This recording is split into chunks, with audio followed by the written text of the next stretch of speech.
잘 먹질 않는다는 거죠. 근데 시어머니는 우리 간섭적으로 뭐냐면 아기를 낳았으니까, 우리 손주를 낳았으니 얼마나 이쁘고 귀엽겠어요. 그러니까 그냥 미역에다가 그냥 고기를 미역을 끓여가지고 한 솥에 갖다 드립니다. 그러면 처음에 베트남 며느리 입장에 봤을 때는 그런 어떤 우리나라에서는 아기를 낳으면은 미역국에 퍽퍽 끓여가지고 며느리를 갖다 뒤에 이제 영양을 보충하거나 아니면 혈액순환을 좋게 하기 위해서 이제 하는 그런 것들이 있는데, 그런 것들을 모르는 상황에서는 베트남 며느리는 화가 벌컥 나는 거죠. 야, 이거 나한테 이런 어떤 먹지도 않는 것 갖다가 이렇게 갖다 준다니. 이런 것들이 이제 우리가 느끼는 어떤 문화적 차이에서 비롯된 가치관이라고 보고 고정관념이라고 보는 거죠. 문화적 차이 또한 우리가 다 타인을 알고 그런 갈등을 갖다 사전에 하지 않으려면 그 문화에 대한 부분도 알아는 것도 굉장히 중요하죠. 그런 부분들이 이제 우리가 가치관의 갈등이라고 보면 되겠습니다. 그다음에 이제 가장 이제 우리가 좀 디테일하게 다뤄야 되는 부분이 인간관계 갈등이죠. 우리가 가장 이제 가장 많이 부닥치고 가장 많이 이제 갈등의 원인이 되고 있는 게 서로 대인관계에서 인간관계에서 이루어지는 갈등이 아닌가 생각해요. 서로 간의 어떤 불신이나 오해, 또 상호 간에 벌어지는 어떤 의사소통의 어떤 안 돼서 이루어지는 것들, 그다음에 그로 인해서 이제 서로 오해가 생기고 그로 인해서 이제 분노하고 이런 서운한 감정들에 대한 부정적 감정과 불신이 나타나는 것이 이제 인간관계 갈등이죠. 이게 가장 큰 문제예요. 우리가 대인관계 속에서 일어나는 갈등은 직접적으로 우리가 눈 뜨거나 아니면 우리가 생활하는 데 있어 가지고 직접 우리 생활 속에 연관이 있단 말이죠. 이것들이 이제 살면서 특히 이제 젊었을 때나 이제 중년 넘어서 노년을 가시게 되면 이 대인관계가 원만하지 않으면은 굉장히 외로움과 고독감을 느끼게 되는 거죠. 그래서 그리고 또 내가 옛날에 살아왔던 방식, 그다음에 고집 이런 것들이 인해 가지고 나만의 어떤 그 프레임이 정해져 버리면 그로 인해 가지고 다른 것을 갖다 이제 이해하거나 아니면 그 입장에 서서 생각해야 되는 그런 부분들이 없고, 내가 살아왔던 방식, 그다음에 내가 옳다고 생각하는 이런 부분들이 많이 있어요. 그래서 이런 인간관계 갈등을 이루어지는 갈등의 요인이 가장 또 우리에게 중요한 요소라고 생각합니다. 그 다음에 마지막으로 이제 구조적 갈등이 있는데, 이거는 이제 문자 그대로 사회적 구조적인 요인이죠. 예를 들어서 빈부간의 격차라든가, 아니면 노인과 무슨 청소년들의 어떤 관계라든가, 아니면 1인 가구의 어떤 갈등이라든가, 아니면 지금 가장 화두가 되고 있는 요즘 직장에서 정규직과 비정규직에 있던 어떤 그런 갈등이라든가, 이런 것들이 굉장히 지금 구조적으로 지금 사회 구조로 지금 나타나고 있지 않습니까? 갈등적으로. 또한 코로나 이후에 가장 문제가 뭐냐면 부익부 빈익빈이에요. 그러니까 코로나1로 인해 가지고 지금 잡이 가지고 있는 어떤 정보 계통에 있는 잡이나 아니면 무슨 소프트웨어 쪽에 어떤 게 이런 쪽에 근무하시는 분들은 재택근무를 통해거나 아니면 그냥 해도 아무 문제가 없다는 것이 이제 그런 것이 나타나지 않습니까? 근데 일반적으로 이제 저소득층이나 아니면 노동을 이제 가지고 하시는 분들은 어떻게 할 방법이 없잖아요. 그냥 이 코로나 난국에서도 매일 출근해서 노동을 해야 되는 부분. 근데 이런 부분들이 이제 구조적 갈등으로 지금 이제 대두되고 있는 부분이죠. 그래서 이런 것들은 지금 우리가 경제적 갈등, 그다음에 지금 여러 가지들이 지금 코로나 이후에 다양하게 이제 사회 속에서 지금 이제 나타나고 있는데, 이러한 것들을 우리가 어떻게 이제 해 나가냐 하는 부분들을 좀 생각해 봐야 될 것 같아요. 그래서 이제 이 부분을 갈등 분석을 지도해 보게 되면 우리가 확연히 알 수 있는 부분은 뭐냐면, 갈등은 외부적인 요소에서 오게 되는데, 특히 사람과의 다름 속에서 사람의 관계 속에 어떤 다른 충돌에서 온다고 우리가 이제 이렇게 지도로 이제 분석해 볼 수가 있죠. 그 다음에 또 나올 수 있는 부분이 내부적으로 아까 얘기한 것처럼 가치에 대한 충돌이죠. 신념에 대한 충돌. 그다음에 그래도 이제 적게 나타나는 것이 이제 일에서 일어나는 어떤 내부적인 이해관계 충돌. 이거는 제가 볼 때 그래도 직장 내에서 일하면서 일어나는 이해관계 충돌이니까 내가 월급을 받으면서 당연히 살아야 되는 부분이니까 이런 부분들은 그래도 많이 이제 좀 덜 한 것 같아요. 그리고 가장 중요한 부분이 결국은 이 그래프상으로 보게 되면 외부적으로 다름이 아닌 충돌 속에서 우리가 가장 이제 나타난다고 볼 수 있겠습니다.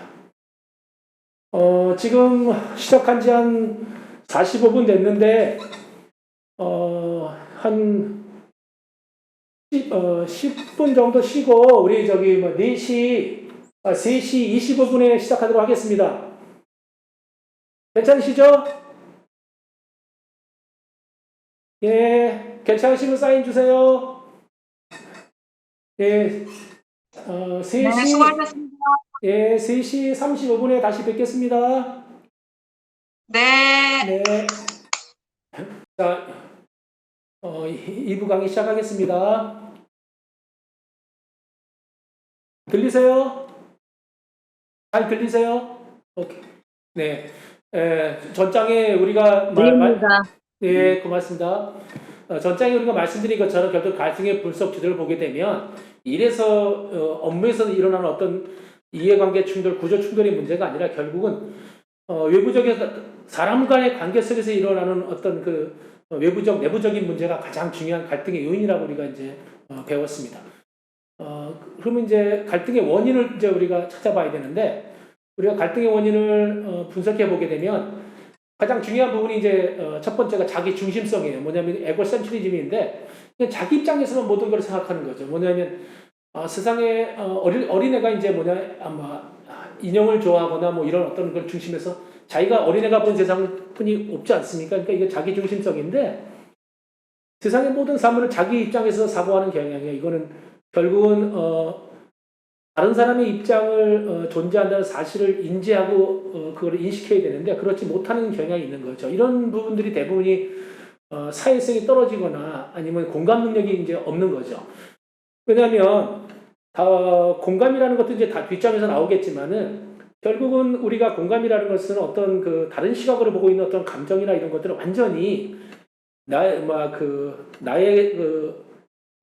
행동으로 가져와서 그 행동이 나의 어떤 그런 신념을 인해 가지고 변해가는 그런 것이 이제 공감이 돼야 되거든요. 근데 그렇지 못하는 거죠. 그리고 이건 뭐냐면 이런 거 있죠. 우리가 이제 어릴 때 너무 너무 귀하게 키우다 보면 자기가 이제 그 예를 들어서 뭐 동네에서 되게 이제 엄마가 이제 너 이쁘다 했단 말이에요. 너 아주 멋지게 이쁘다.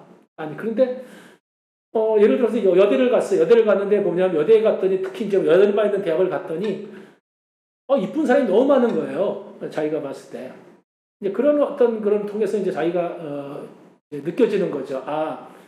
내가 이제 어렸을 때 가졌던 어떤 나의 입장에서 생각했던 모든 것들은 틀리구나 하는 것들을 빨리 인지해야 되는데 그렇지 못하면서 거기서도 이제 자기가 자기 중심적으로 모든 걸 생각하는 이런 사람들 보게 되면 대부분이 고집이 좀 세거나 자기 주장이 강하거나 이런 분들이 많이 있죠.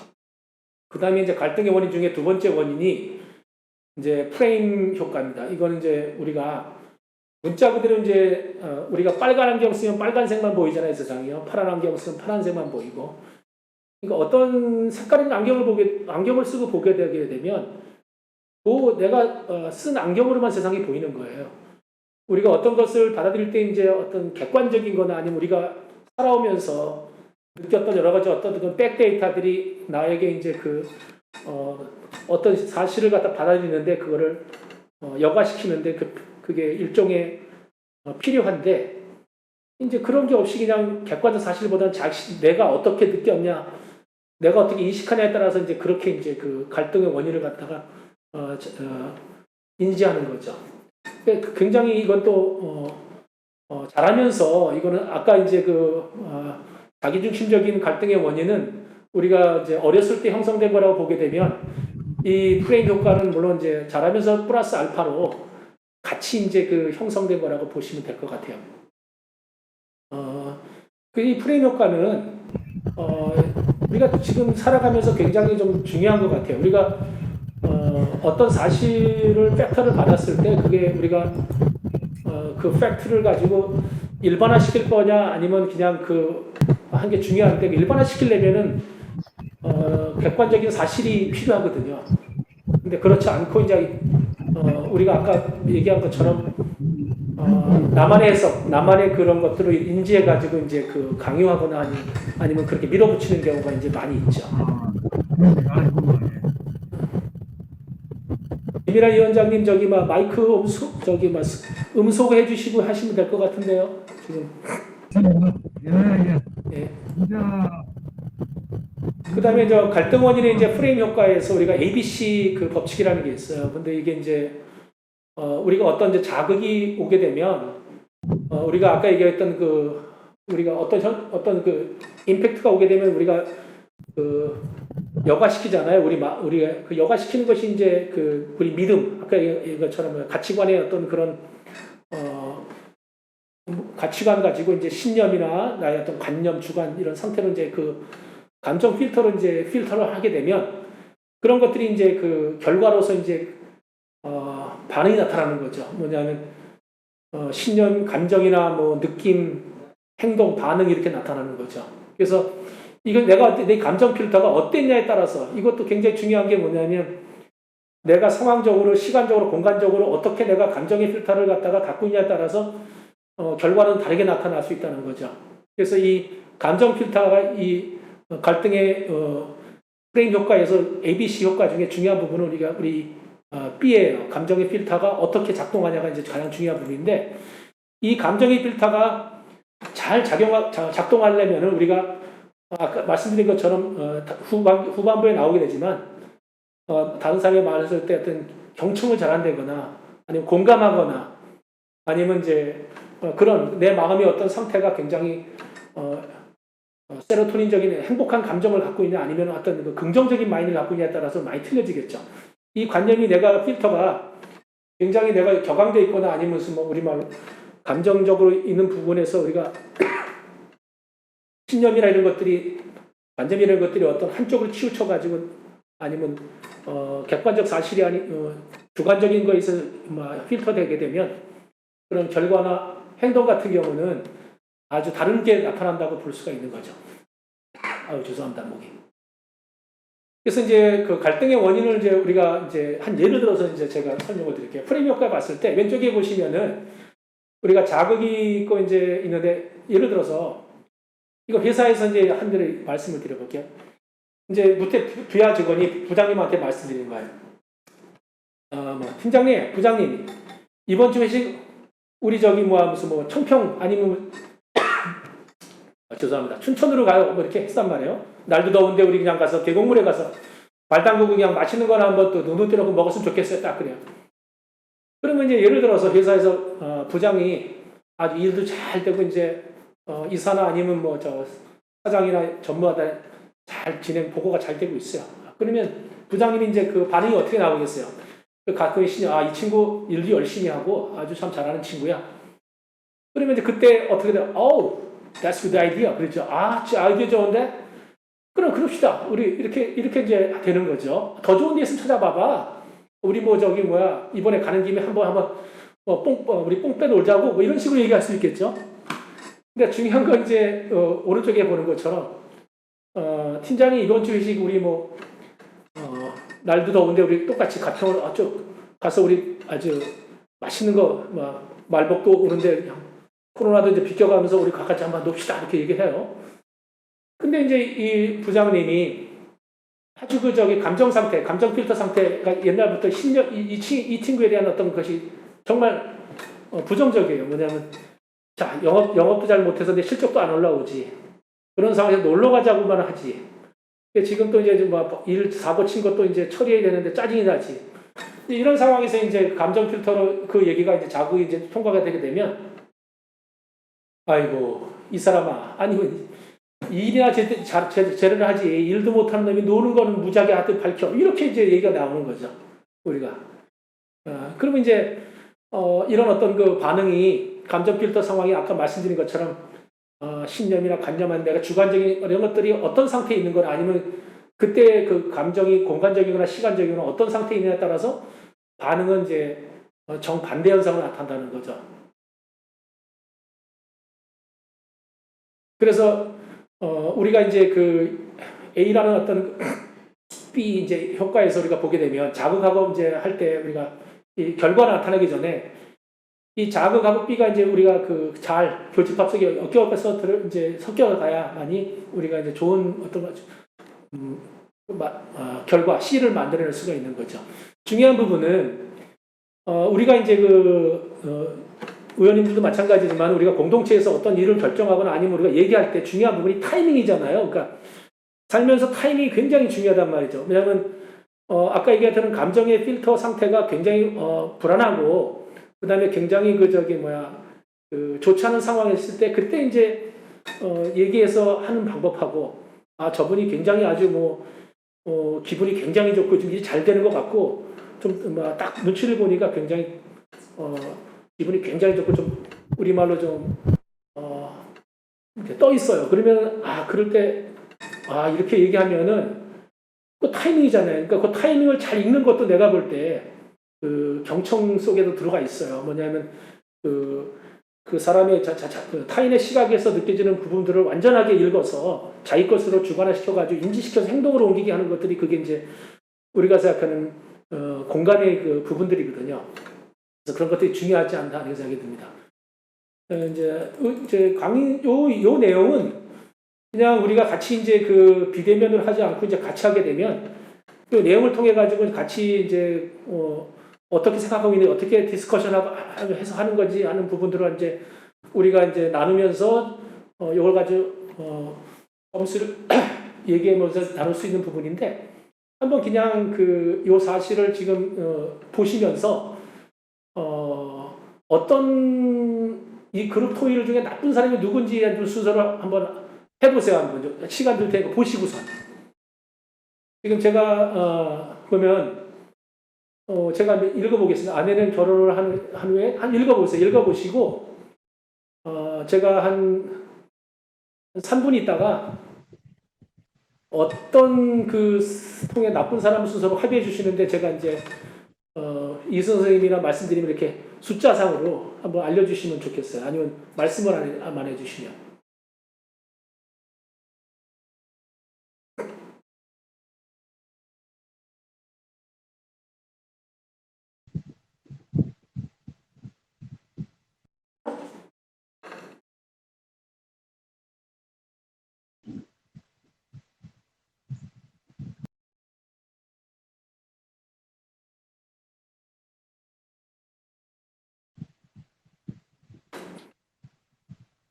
다 읽으셨어요?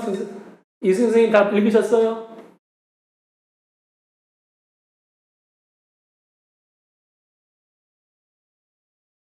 서정 선생님 다 보셨어요?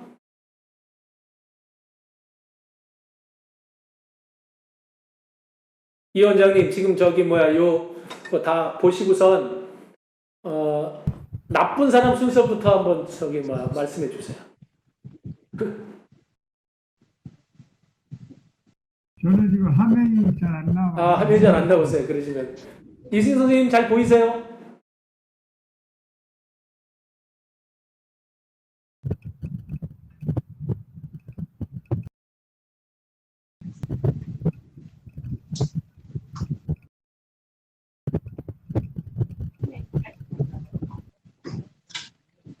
그러면 순서를 가장 이제 나쁜 사람이라고 생각하시는 게 이승 선생님 몇 번째라고 생각하세요?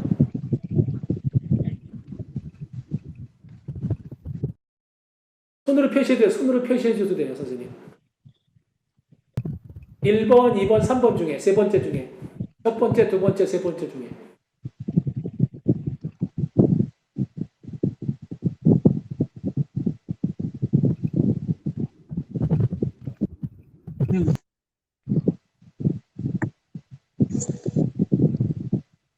요거는 나쁜 사람이라고 딱 지정하기가 곤란하지 않을까요? 그러니까 나쁜 사람, 그러니까 그렇게 그러면 나쁜 사람이 말고 순서 통일해 봤을 때 그냥 제가 봤을 때 어느 분이 이제 그 갈등 그 상황에서 그래도 저 순서를 매긴다면 나쁜 사람이라고 네. 배제하고 어떤지 말씀해 주시죠. 제 입장에서는 남편이라고 생각하는데요. 네, 서로 믿음을 갖게 서로 노력했어야 된다고 생각합니다. 양쪽 네. 다 의심을 네. 갖고 품었던 것 자체도 예, 예. 조금은 문제있다고 생각했기 때문에 네. 일단은 제 여자의 입장으로서는 남편이 문제가 있는데 네, 일단은 그 아내도 의심을 품고 있었기 때문에 네. 그것 또한 문제가 있다고 서로 협력하는 관계가 돼야 되지 않을까. 이론적으로는 그렇습니다. 네, 알겠습니다. 이 선생님 말씀. 서정 선생님은 어떻게 몇 번째라고 생각하세요? 두 번째. 두 번째. 두 번째. 이 원장님은요? 이 원장님 잘 안 보이시나 보다, 이 원장님.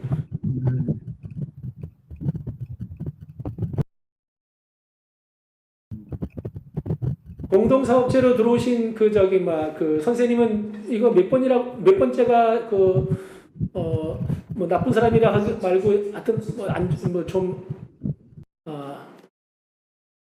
몇 번째라고 생각하세요?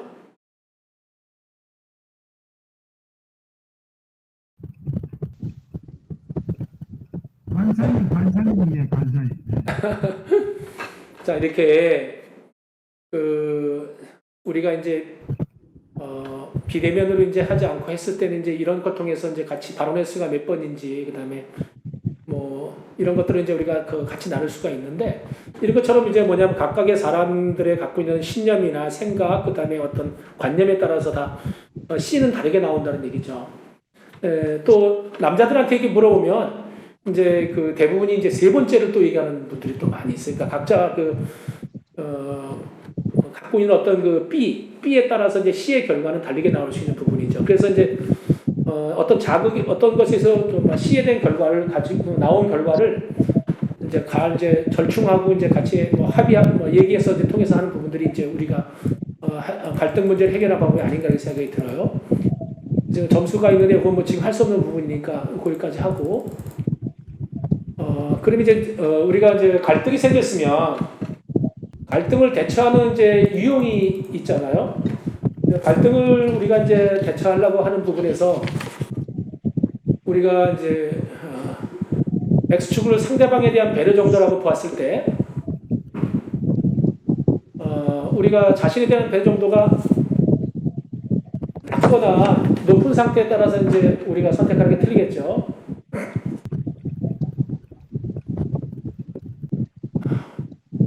이재욱 간사님,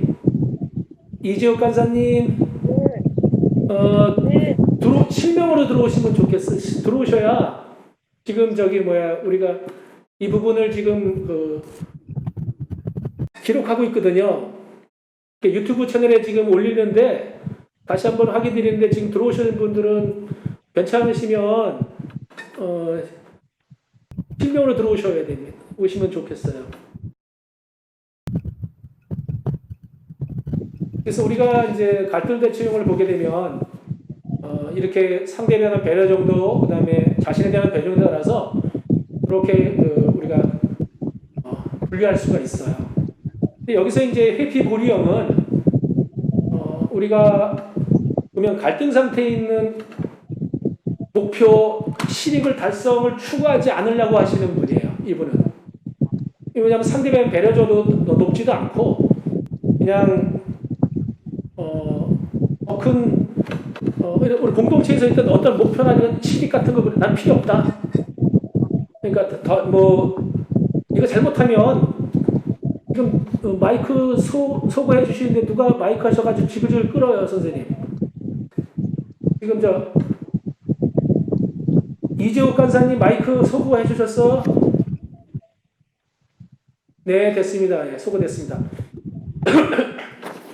그래서 저희가 지금 회피보리형 같은 경우는 그냥 이거 내가 괜히 얘기해봐야 일 더 커져 관둬야겠어 이렇게 이제 생각하시는 분들이 이제 회피보리형이 있고 그다음에 이제 경쟁 대립형이 있어요. 이건 이제 자신에 대한 그 배려 정도가 높은 사람이야. 이거 뭐 이건 그냥 굉장히 자기가 해결해야 돼.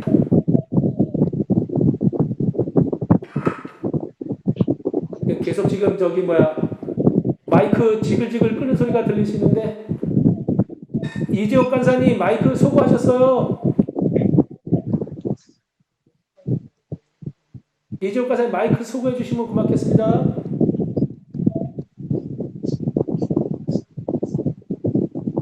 그래서 경쟁 대립형 같은 경우는 자기 주장이 아주 강한 분들이에요. 아주 경쟁적이고 왜냐하면 내가 반드시 이 문제를 갖다 뭐 갈등을 좀 해결해야 돼. 뭐 하는 이런 부분들이 있죠. 마이크 여기 마이크 지글지글 들려 마이크. 꺼뜨리면 돼. 네, 꺼지.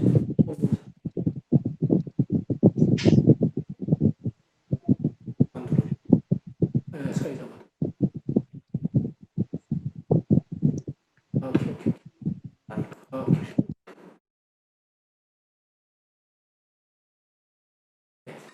네, 제가 그 저기 뭐야 그 이지욱 간사님 제가 여기서 마이크 저기 뭐 소개시켰습니다.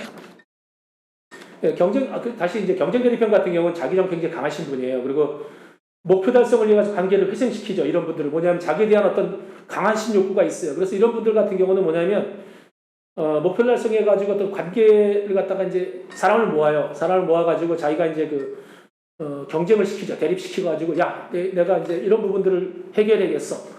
이런 분이 이렇게 이제 자기 자신에 대한 어떤 강한 신념이 있거나 경쟁적인 어떤 성격을 가지신 분들이 이런 분들이 되게 있어요. 그리고 자기 입장을 되게 고수하시죠. 이런 분들은 자기는 꼭 반드시 해야 돼. 그거 힘에 의존하시는 경우가 많이 있어요. 이런 분들이.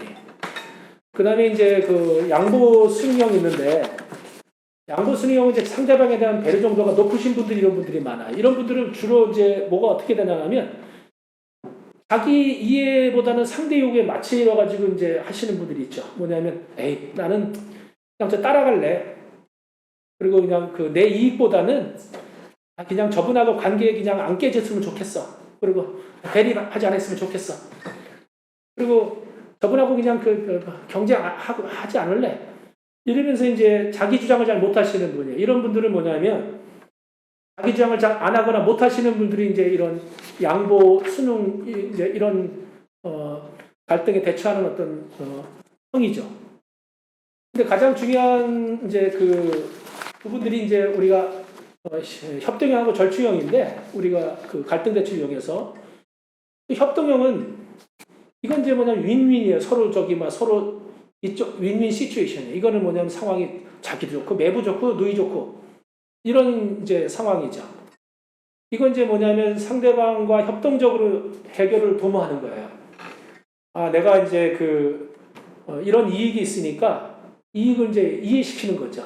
그래서 이렇게 할 테니까 당신 협조해주게 되면 우리 목표를 달성할 수 있고 효과적으로 상호관계를 가질 수가 있어. 이제 이런 부분들을 이제 하시는 거죠. 이런 거 이제 협력 관계를 통해 우리 콜라보레이션을 해가지고 서로 이제 목표를 달성하고 그다음에 서로 위닝 게임 하는 거예요. 위닝 게임.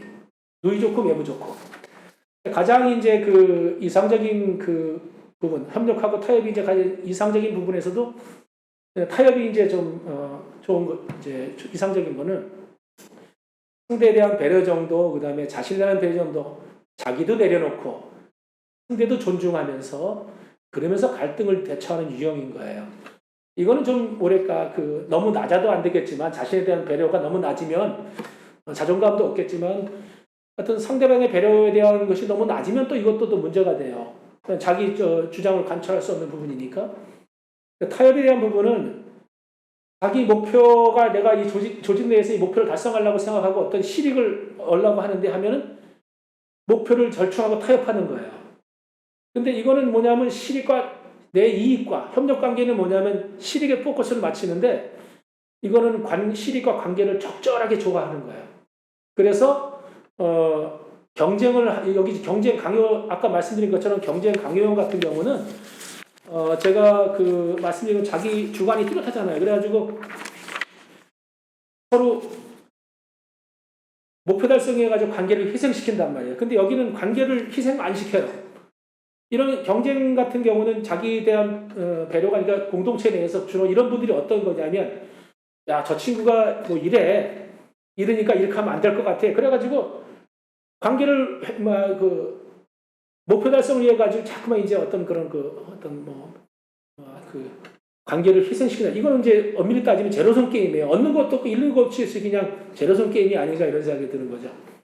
그리고 자신의 입장을 이제 타협하기보다는 자신의 입장을 관철시켜 가지고 반드시 이제 하겠다, 이런 분들이 좀 있죠. 근데 이게 이제 지금 제가 보는 관점에서 좀 추진력이 강하시거나 아니면 의욕이 많으신 이제 그런 어떤 공동체 대표님들이 이런 분들이 있으시고, 이 해피용 같은 경우는 이제 뭐 그냥 이름만 걸어놓고 대충 그냥 내가 그냥 하루 있으면 됐지 뭐 여기다가 내가 뭐 몸배단 것도 아닌데 이런 어떤 이런 부류들이 있는 거죠.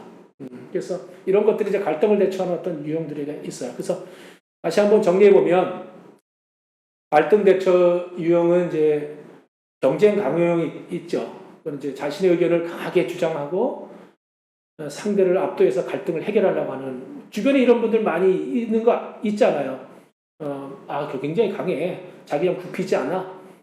그리고 반드시 이제 사람 모아가지고 자기 의견 관철시키고 그다음에 강력히 이제 추진력을 가지고 하는 거죠. 근데 이런 분들이 이제 단점이 뭐냐면 새로운 또 갈등을 유발해요. 이러다 보면 그냥 뭐 너무 의견이 강하고 상대를 압도하고 자기 주장을 갖다가 이제 목표 달성에 의해서 관계를 훼손시키고 하게 되면 새로운 갈등이 유발되는 거죠.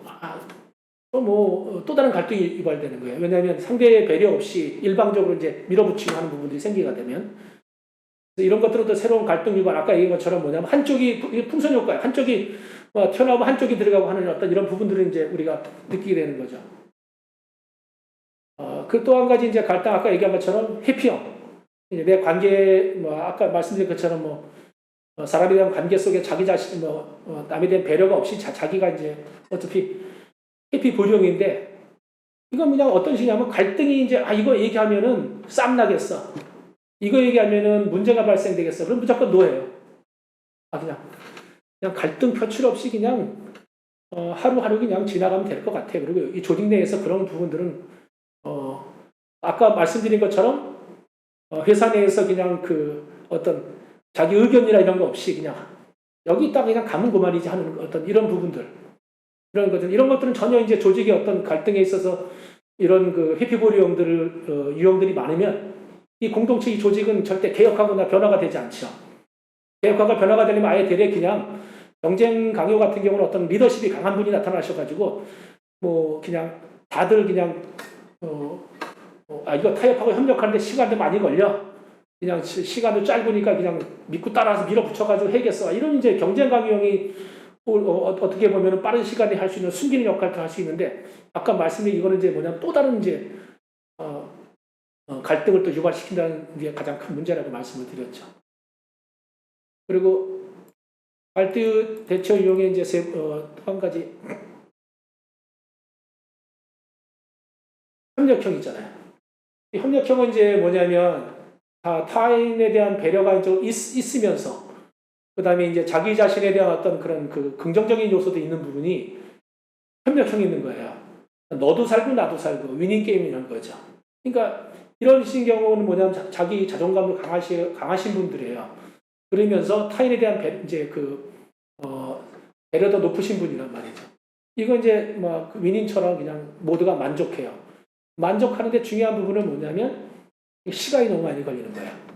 왜냐하면 양쪽 모두가 윈이 돼야 되는데 그 윈 접점을 찾아야 되는데 접점이 찾기까지 시간이 많이 걸리는 거죠. 그렇잖아요. 우리가 어떤 것을 찾는데 윈이 되려면 한쪽이 시소 게임처럼 어떻게 평형이잖아요. 평형. 우리가 물건 다는 데 있어가지고 근데 한쪽이 기울게 되면 이건 이제 협력형이 되지 않는 거죠. 왜냐하면 우리가 생각하는 것처럼 모두가 만족하는 그런 게 아니기 때문에 이건 시간이 너무 많이 걸린다 이런 단점이 있어요.